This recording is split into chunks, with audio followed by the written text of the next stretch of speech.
रिश्ता दिल का किस्त नंबर 10। अस्पताल पहुंचकर जैसे ही हुरिया ने हमद को देखा, जो रोने में मशगूल था, तो खुद पर बांधे जब्त के बंद टूट गए और वो बगैर किसी की परवाह किए हमद को गले से लगाकर खूब रोई। आहल बस खामोशी से हुरिया के बहते आंसू देख रहा था और सोच रहा था, कितने आंसू बहाती है ये लड़की, बस मौका चाहिए रोने का। तभी कर्नल साहब की आवाज़ ने उसकी सोचों पर बंद बांधा, जो कि हुरिया से मुखातिब थे। बस कर जाओ बेटा, वो ठीक हो जाएगा। कर्नल साहब ने हुरिया के सर पर हाथ रखते हुए कहा। बाबा, ये सब कैसे हो गया? ये तो इतना सेहतमंद था, फिर अचानक ऐसे इतना बीमार हो गया? हुरिया ने अपने आंसू पोंछते हुए कहा।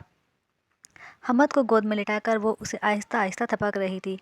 माँ के पास जाते ही वो पुरसुकून सा हो गया था। बेटा, छोटा बच्चा है वो, और छोटे बच्चे ऐसे करते हैं, बीमार पड़ जाते हैं। अब आप आ गई हैं ना, तो इंशाल्लाह बहुत जल्द ठीक हो जाएगा। फिर भी बाबा, ये इतना बीमार हो गया है, देखें तो, ऐसे भी कभी होता है क्या? मेरा इतना सेहतमंद बच्चा कैसे निचड़ सा गया है? हुरिया ने हमद के हाथ को प्यार से सहलाते हुए कहा, जिस पर ड्रिप लगी हुई थी। माँ बाप की जुदाई बच्चों की हालत ऐसे ही कर देती है। क्यों गई थी आप इसे छोड़कर? कर्नल साहब ने शिकवा किया। उन्हें हुरिया से बस यही शिकायत थी कि अगर आहल और उसका झगड़ा हुआ था तो वो कम अज़ कम उन्हें तो बताती, ऐसे घर छोड़कर तो ना जाती। कर्नल साहब का शिकवा सुनते ही हुरिया के थमे आंसू फिर से बहने लगे और वो रोते हुए कहने लगी, मैं अपनी मर्जी से आपको या हमद को छोड़कर नहीं गई थी। इन्होंने मुझे घर से जाने को कहा था, हमद से मिलने तक नहीं दिया। ये बस मेरा रब जानता है कि मैं कैसे इतनी देर तक अपने बच्चे से दूर रही। हुरिया ने सारा इल्ज़ाम आहल पर धरते हुए कहा। आहल तो उसकी चालाकी पर हैरान रह गया। उसे उम्मीद नहीं थी कि वो बाबा के सामने ये सब कहेगी। बेटा, घर छोड़ने से पहले एक बार मुझे तो बताया होता, मैं कान खींचकर इस गधे की अकल ठिकाने लगाता। अभी भी देर नहीं हुई, आप अब भी इनकी अकल ठिकाने लगा सकते हैं। बाबा, ये मुझे खुद छोड़कर आए थे, इन्होंने मुझे आपसे मिलने तक नहीं दिया। हुरिया ने आहल की तरफ देखे बगैर कहा, जो मुसलसल उसे घूरने में मसरूफ़ था। घूर क्या रहे हो बच्ची को? कुछ गलत नहीं कह रही वो। कौन से ऐसे मियाँ बीवी हैं जिनमें लड़ाई नहीं होती? तो क्या सारे यूं ही अपनी बीवियों को घर से निकाल देते हैं? एक बात अच्छी तरह जहर नशीन कर लो, वो घर मेरा है और ये मेरी बेटी है। चाहे कुछ भी हो जाए, आज के बाद मेरे घर से मेरी बेटी को निकालने की जुर्रत भी मत करना।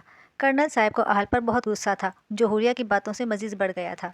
अरे, मुझे तो ये सोचकर शर्म आ रही है कि मेरे बेटे ने ऐसा नीच काम किया है। इंतहाई कमज़ोर मर्द होते हैं जो अपनी औरतों की हिफाजत नहीं करते। मर्द तो औरत का मजबूत साहिबा होता है, उसकी पनागा होता है। आहल के लिए कर्नल साहब की डांट सुनकर हुरिया को बहुत खुशी हुई।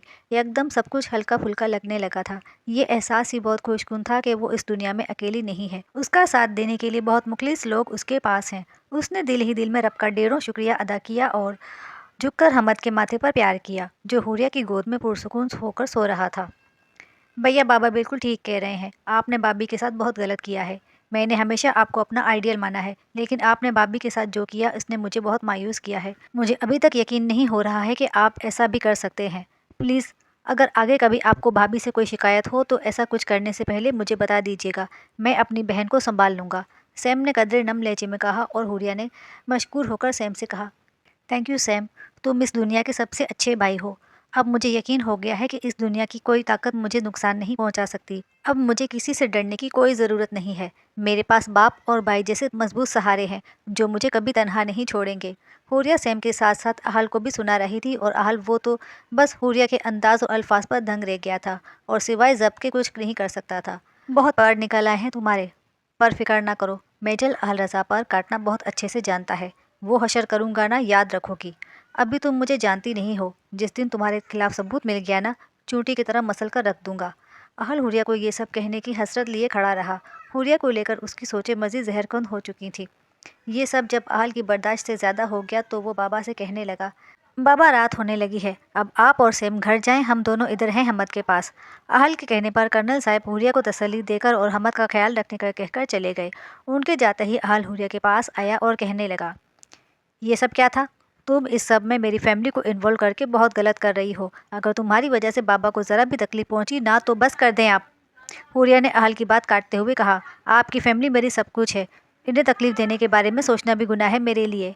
मैं क्यों बाबा को तकलीफ दूंगी? और रही बात उस सब की जो अभी हुआ है, तो वो तो अब रोज़ होगा।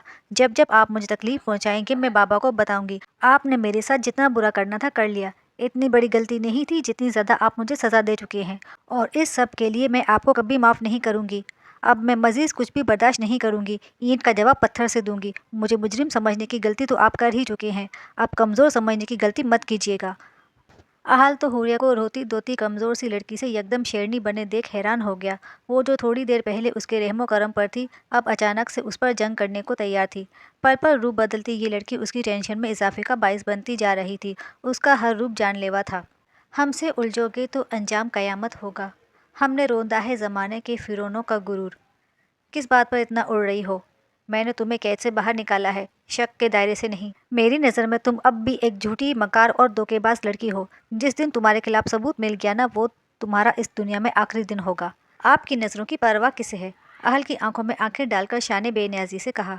खुद परस्ती में रहूं तो मिट्टी से भी खेलती हूँ, अना परस्ती पर आ जाऊं तो चांद को भी नज़रअंदाज कर दूं। आप मुझे क्या समझते हैं, इससे मुझे कोई सरोकार नहीं। मुझे मेरा घर और बच्चा मिल गया है, मेरे लिए बस यही बहुत है।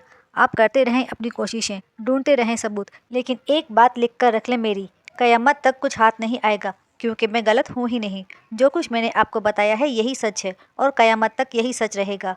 हुरिया ने आहल को सुनाने के बाद हमद को बिस्तर पर लिटाया और वज़ू करके नमाज़ पढ़ने लगी। आहल हमद के साथ लेटकर हुरिया को नमाज़ पढ़ते हुए देखने लगा और सोचने लगा, क्या वाकई ये सच कह रही है? लेकिन ऐसा कैसे हो सकता है? मैं कैसे मान जाऊं कि एक औरत होकर ये इतनी बेगर्ज हो, बगैर किसी सिले के मेरे बच्चे पर मोहब्बतें लुटाए। इसकी तो खुद की सगी माँ ने इसका ख्याल नहीं किया।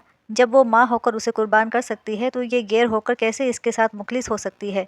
जब वो मेरी बीवी होकर भी मुझसे वफा ना कर सकी, मेरी मोहब्बतों की कदर ना की, मुझे धोखा दिया, तो ये कैसे मुमकिन है कि ये बगैर किसी रिश्ते की मेरी वफादार हो? या अल्लाह प्लीज़ मुझे इस मुश्किल से निकाल, मुझे सच दिखा। अगर ये मासूम है तो इसकी बेगुनाही मुझ पर वाज़े कर, और अगर ये कोई धोखा है तो मुझे और मेरे ख़ानदान को इससे महफूज रख। मुझ पर एक बार फिर से धोखा खाने की हिम्मत नहीं है, क्योंकि इस बार मेरा पूरा खानदान लपेट में आ रहा है। आहल इन्हीं सोचों में गुम था कि हुरिया नमाज पढ़कर आ गई और उसे कहने लगी, उठें इधर से, आप उधर काउच पर बैठ जाएं। हुरिया के कहने की देर थी कि आहल का ज़ब्त चटक गया। क्यों उठूं मैं इधर से? क्योंकि ये मेरी जगह है, पुरएतमाद जवाब आया। तुम शायद भूल रही हो, ये मेरा बेटा है, आहल ने झुंझलाते हुए कहा। मैं कब इनकारी हूँ? कबूल तो आप नहीं कर रहे मेरी हकीकत को, वो हकीकत जो झूठ और फरेब में लिपटी हुई है। नहीं, वो हकीकत जो अभी कुछ देर पहले वाक़ई हुई है। आपने मुझसे निकाह करके मेरे झूठ को सच में बदल दिया है। अब मुझसे जरा करना या मेरे हक से इनकारी होना जुल्म होगा। पहले मैं खामोश थी क्योंकि मेरे पास इख्तियार नहीं था, लेकिन अब सारे इख्तियारात आप खुद मेरे नाम कर चुके हैं, इसलिए बराए मेहरबानी अपनी जगह पर तशरीफ़ ले जाएं। हुरिया इंतहाई ठंडे लहजे में अपनी अहमियत और दोनों के दरमियान मौजूद ताल्लुक़ की हकीकत इस पर वाज़े करके उसे सुलगा चुकी थी। आहल अपनी जगह से उठकर उसे कहने लगा, जिस हकीकत पर तुम इतना उड़ रही हो ना, वो कभी भी बदल सकती है। जिस तरह 2 बोलों से तुम्हारी हैसियत बदली है ना, वैसे ही 2 बोल तुम्हें ज़मीन पर लाने के लिए काफ़ी हैं। बस एक बार मुझे तुम्हारे खिलाफ सबूत मिल जाए, फिर तुम्हें ठीक है, आप जाएं सबूत ढूंढें, और सबूत मिलने पर जो सज़ा देंगे मैं उफ़ तक नहीं करूँगी, लेकिन उससे पहले आप मुझे कुछ भी नहीं कहेंगे। शक के दायरे में रहकर जितना आपने मुझे टॉर्चर करना था कर चुके, अब और नहीं। इतना कानून तो मुझे भी पता है कि शक की बिना पर ना तो किसी को कैद किया जा सकता है और ना ही सज़ा दी जा सकती है। हमसे मत उलझो कि हम अब सरापा सवाल भी हैं और हाजिर जवाब भी। अपनी बात मुकम्मल करके हुरिया आहल की छोड़ी हुई जगह पर लेट गई और हमद का सर उठाकर अपने बाजू पर रखा और आहिस्ता से उसे थपकने लगी, और आहल लाजवाब होकर सोफे पर बैठ गया। ज़िंदगी में पहली बार किसी ने उसे लाजवाब किया था। वो बदले में उसे एक लफ्ज़ भी नहीं कह सका, क्योंकि वो जानता था कि वो जो भी कह रही है हुर्फ बहुर्फ सच है। वीडियो पसंद आए तो वीडियो को लाइक करें और कमेंट करके बताएं कि आपको हमारी वीडियो कैसी लगी, और अगली किस्त के लिए हमारे चैनल को सब्सक्राइब करें। Thanks for watching.